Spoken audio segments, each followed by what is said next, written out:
In the unassuming town of Norton Shores, Michigan, a house on Marshall Road projected the idyllic image of suburban family life.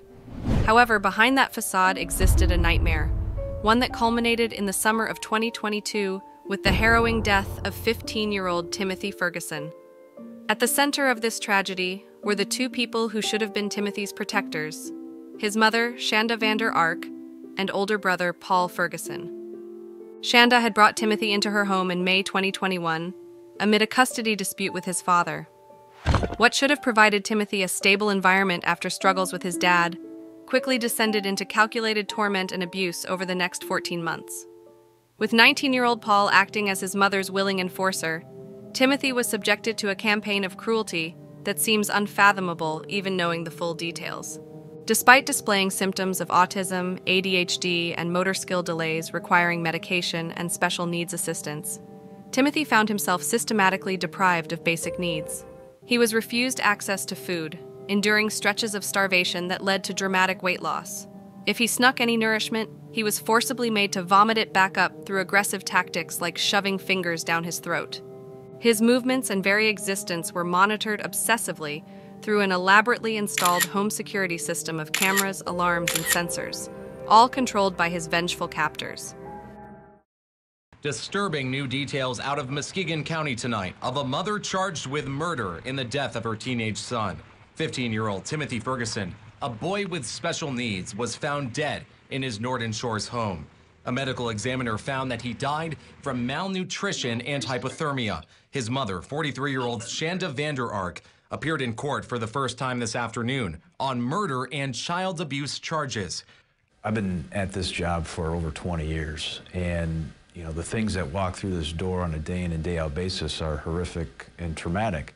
But I can safely say that within my career, this is probably one of the more sadistic and tragic events that I've ever seen and witnessed and been a part of, and it's sad.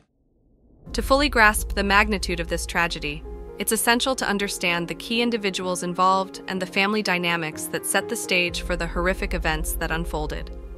Shanda Vander Ark, the mother at the center of this case, was a 41-year-old woman who had previously lived in Oklahoma before moving to Michigan. She was married to her second husband, Adam Vander Ark, and had 3 children: Paul Ferguson, who was 19, Timothy Ferguson, who was 15, and a younger son known only as G.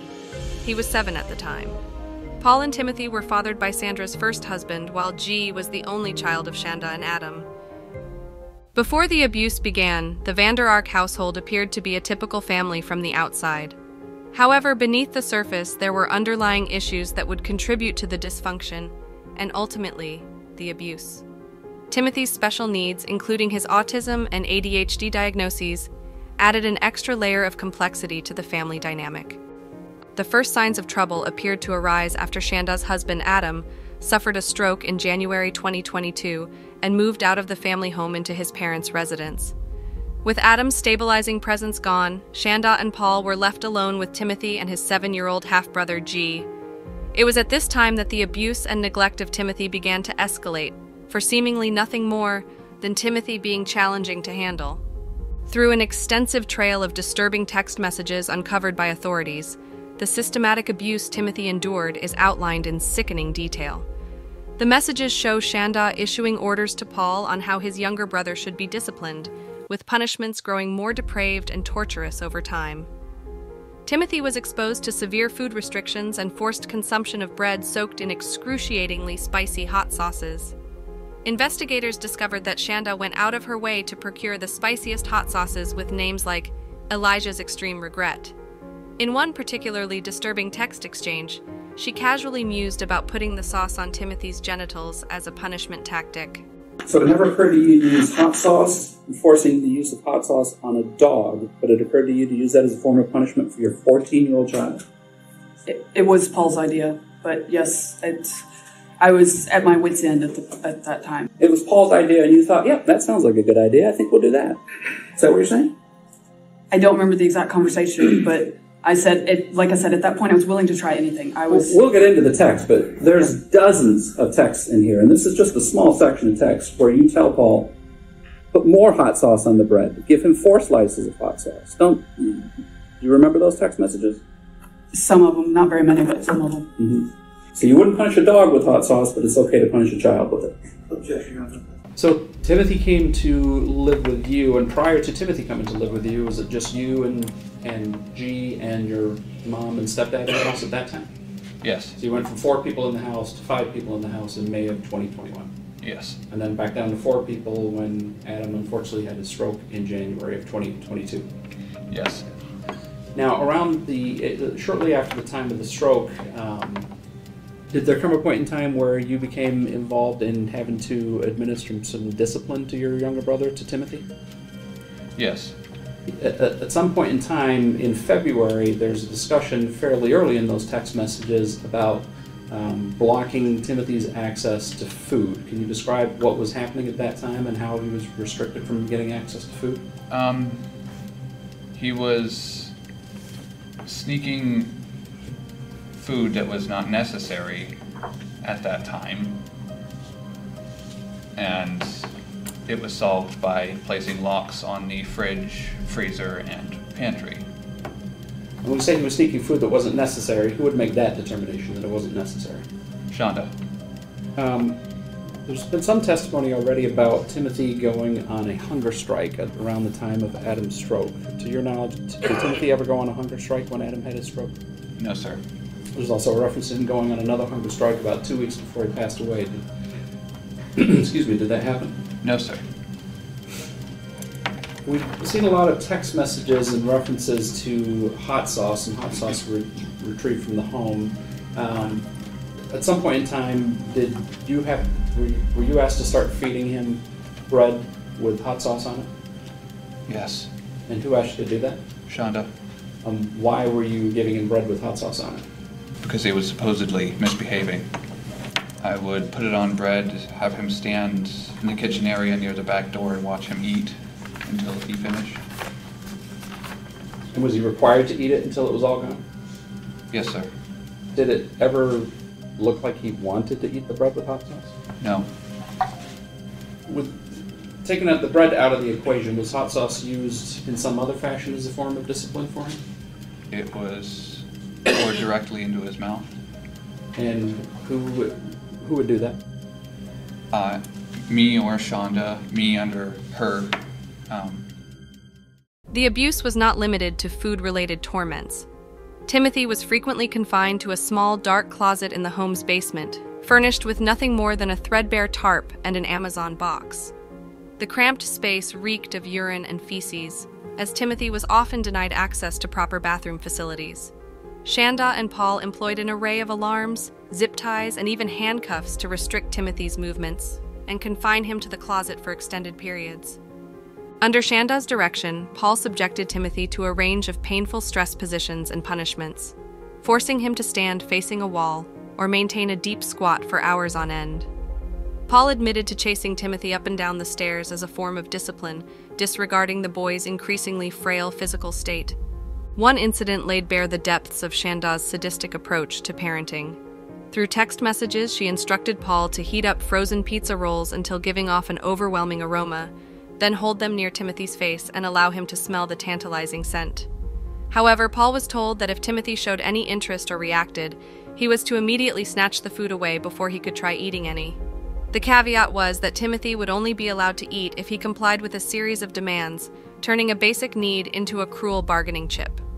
Similarly, when Timothy was caught eating a discarded hamburger bun from the trash, Shanda commanded Paul to make him vomit it back up as punishment, convinced his desperate food-seeking behavior was all an act. There's some text messages. Do you recall a text message you exchanged with your mother in, I believe it's around April or so, where you've alerted her to the fact that he's eaten some part of a burger? Yes. Do you recall that? Yes. What was it? What part of the burger is it that he ate? Just the crust. And what was your mother's response when you told her that he had eaten the crust of that burger? Make him throw it up. Did you try to do that? I tried at first, yes. How did you try to do that? Putting a finger into his mouth as instructed to the back of his throat to induce vomiting. Let's move up to the day before your brother passed away, do you remember the day before your brother died? He was unresponsive when I was told to get him up. So you were given some instructions to wake him up in the morning? Yes. Was your mother already at work? Yes. Were the cameras activated at that point, though? Yes. So your responsibility when you had to go wake him up was what? Just to do what? To get him up? Just wake him up, which normally wasn't difficult before then.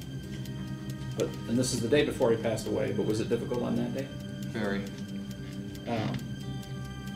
Did you scream at him and yell at him to get him to try to wake up? Yes. And at some point were you instructed to do something with him because he wouldn't wake up? Put him in an ice bath. And did you do that? Yes. Was he able to... Where was he sleeping that night? Closet. So when you went to wake him up and he was unresponsive, was he still in the closet? Yes. How did you get him from the closet to the bathroom with the I ice had bath? to drag him. He didn't stand on his own? He couldn't, no. Didn't walk on his own? Is that No. Was he even talking at that point? No. Do you remember about what time it was that you put him in the ice bath? Not exactly, no. If the text message indicated it was around 2 o'clock, does that sound about right? Yes. What time did you have to leave for work that particular day? I was supposed to be at work at 4, but unfortunately, due to a flat tire on my e-bike, I had to wait till 6 for my mother to get home and drive me to work. So from 2 to 6 until your mother got home, you were home with Timothy, is that right? Yes. And where was Timothy that entire time that you were home with him? In the bath. In the ice bath? Was your Yes. mother giving you instructions on what to do with him while he was in that tub then, at that point in time? Yes, sir. What was she telling you to do? Make him uncomfortable, and at one point she had me heat up a pizza roll to see if he would be responsive to enticement. Did you actually do that? Yes. And what did you, so describe for the jury exactly what you did with that pizza roll with Timothy in the tub. I held it close, and when he responded, as per instruction, I was to pull it away from him. So did you actually do this? Yes. So you actually held a pizza roll in front of him to see if he would respond? Is that yes? Yes, sir. I know it's difficult. Did he respond? Yes, sir. And what did you do when he tried to respond? I had to, or as I was told, I pulled it away. So he didn't get to eat the pizza roll? No. As the months passed, Timothy's condition deteriorated rapidly. Having been denied proper food and forced to endure unimaginable physical and emotional trauma, Timothy's health began to fail. Paul noticed that his brother was becoming weaker and weaker, so he started sending his mother photos in June showing Timothy's increasingly emaciated physique. Yet, upon viewing the photos, Shanda responded not with concern, but with escalating directives to withhold food even further. Convinced that Timothy was putting up an act. Remember sending that text message? Yes, sir. For the record, this is People's 36A. This has been previously shown to the jury. Who took that photo of your brother? Me? And you sent it to your mother? Yes, sir. Why did you send it to your mother? Because I was concerned with how thin he was. And that photo was taken on, do you remember what the date was? Not the exact, no. If your phone indicated it was June 13th, you'd have no reason to dispute that. No, sir. And you just became, again, the reason you sent it to your mother was why? Because I was concerned about how thin he was. Do you remember what your mother told you to give him after you sent her that photograph? Bread? And then is there a reference to bread and some peanut butter? Yes. So at that point, your brother's very skinny, right? Was he eating regular meals at that point? No. Were you still administering the hot sauce on the bread as a form of punishment for him during that time period? Yes. And did that continue all the way up until the time of his death? Yes. Did he ever eat any normal type of meal leading up to his death after you took that photo and sent it to your mother? That day I made him an actual real meal, an an actual peanut butter and jelly sandwich, as well as scrambled some eggs and put cheese in them. Did you tell your mother you'd made that meal for her? No, sir, Why not? because I didn't want her to be upset with me. No. Let's go ahead and read the exchange there. Starting with the message that Paul sent to you with the photograph. Timothy tried to sneak food. I yelled at him, and then he became momentarily unresponsive, and then I saw this. He's bone thin, Mama. I think we need to actually feed him. Okay. And what's your response to that? I said, Kay, give him bread, please. And then I said, I hear you, give PB sandwiches and water. You want me to keep going? Yeah. Okay, the unresponsiveness is probably fake, but I see what you mean. Okay. And go ahead and the next page. Also, it's no wonder he's hardly capable of standing. Then this one was photographs of his legs, right? Yeah, and then I said, I'm in court.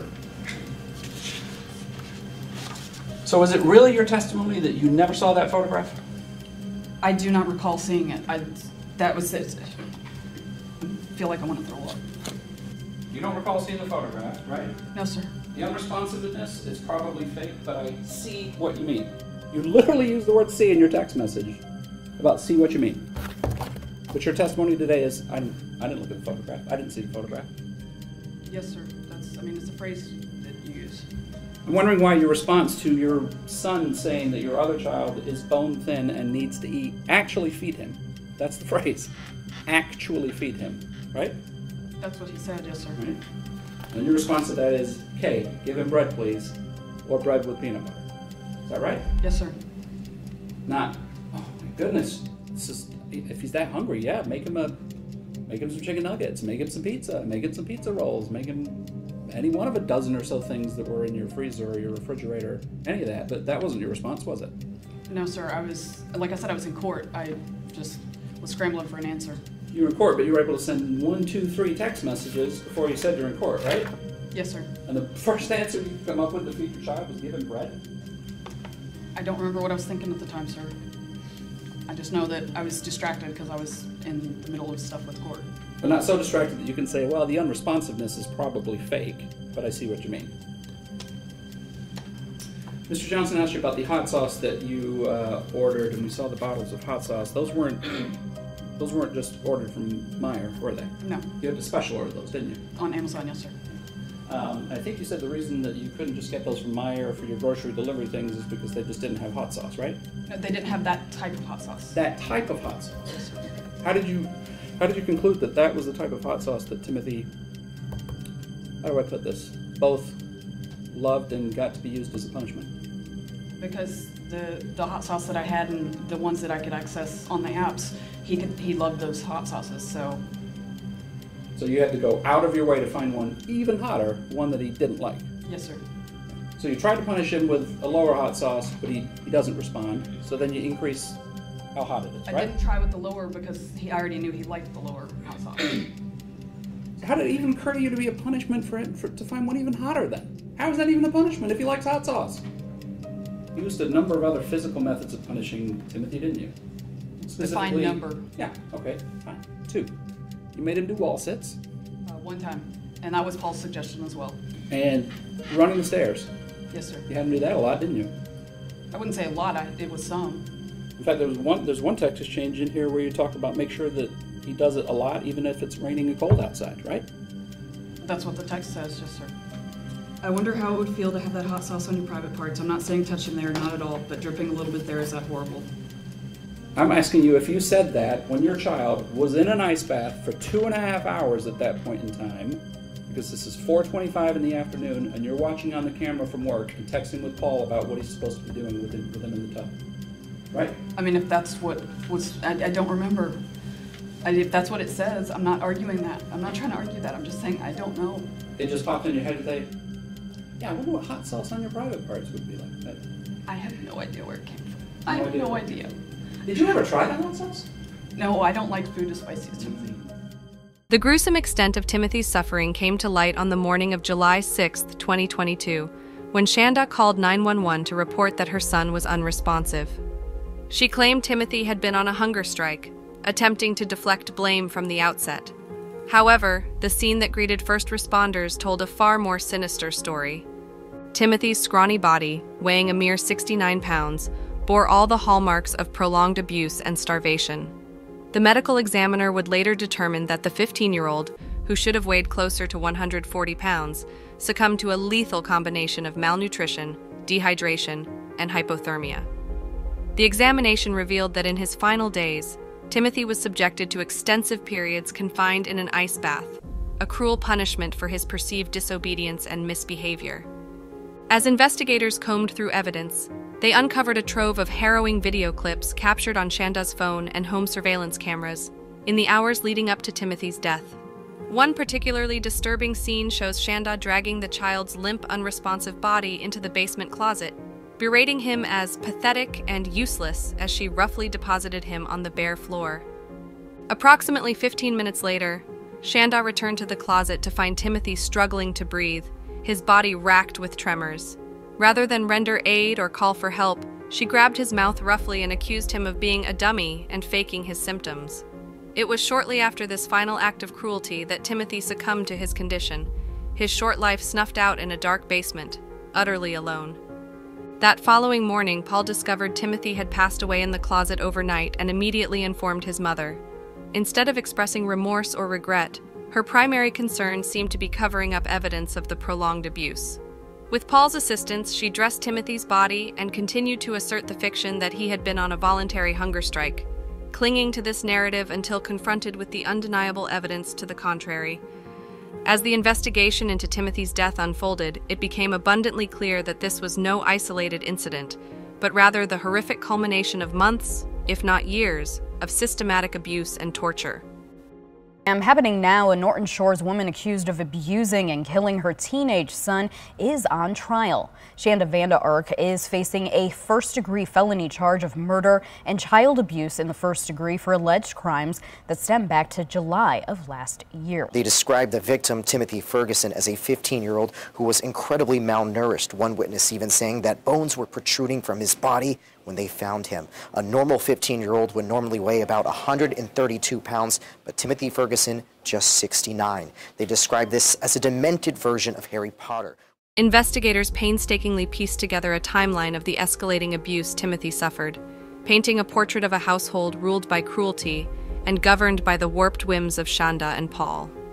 It emerged that Shanda had a long and troubling history with Child Protective Services, stemming back to the family's time in Oklahoma. However, the full extent of that history remained shrouded, as the family managed to slip through the cracks of the system by opting to move time and time again to avoid serious intervention or consequences. As the case against Shanda built, questions began to swirl around Paul's level of culpability in Timothy's abuse and ultimate death. While it was clear from the evidence that Paul had directly inflicted a significant portion of the abuse at his mother's behest, his own history of trauma and the psychological hold Shanda had over him complicated the picture. The defense team argued that Paul, who had endured his own traumatic upbringing filled with abuse and neglect, was a victim of Shanda's manipulation and coercion. They painted a picture of a young man desperate for his mother's approval and affection, willing to do whatever was asked of him to avoid becoming a target himself. That's true, isn't it? It wasn't intentional, was it? Not on my part. No. When your brother passed away, did you expect that, or were you surprised? I was surprised, shocked, horrified. How about your mom when she was in that room? We had that on video a little bit. Do you remember how she responded to that? Let's see, trying to cover it up? You thought your mother was a good mom, didn't you? You told Detective Piesky that, didn't you? Yes. I'd say it's something similar to Stockholm Syndrome. Okay. I have a desire to find a role model that's, due to my own low self-esteem, I would do anything to make proud of me. Okay. For her part, Shanda Vanda Ark showed little remorse or acceptance of responsibility on the stand as she faced prosecution. While Paul chronicled her directives as essentially the orchestrator of the months-long torture of Timothy, she continued denying the allegations. She tried redirecting and deflecting blame, claiming initiating the hot sauce punishments were actually Paul's idea because Timothy supposedly loved spicy food. In another attempt to minimize her culpability in the abuse and neglect, Shanda incredibly claimed her reasoning for restricting Timothy's bathroom time so severely was due to his motor issues making him prone to accidents. However, this rationalization fell apart completely in light of the evidence she had also deprived him of food and adequate bathroom access as punitive measures, exacerbating his weakened state that led to loss of bodily functions. When confronted with the photos Paul sent of Timothy's horrifying state as he was essentially being starved, she continued clinging to portrayals of it being him faking symptoms and needing to go back to the old routine of deprivation. In the end, the jury tasked with hearing the case rendered a guilty verdict within just 2 hours of deliberation, firmly convicting Shanda of felony murder and multiple counts of first-degree child abuse after the prosecution's extensive evidence and Paul's credible first-hand testimony laid bare the inhumane torture Timothy endured in his final months. For Shanda Vander Ark, the reckoning was swift and decisive. The judge wasted no time in handing down the maximum possible sentence: life in prison without the possibility of parole for the charge of first-degree felony murder, and an additional 50 to 100 years for the first-degree child abuse conviction. Paul, meanwhile, received a sentence of 30 to 100 years after the judge expressed concerns about his still present lack of empathy and conduct disorder, suggesting he remained an unacceptable risk to public safety if not treated properly while incarcerated. At just 21 years old, he will spend a significant portion of his life behind bars, grappling with the weight of his actions and attempting to untangle the psychological damage inflicted by his own upbringing.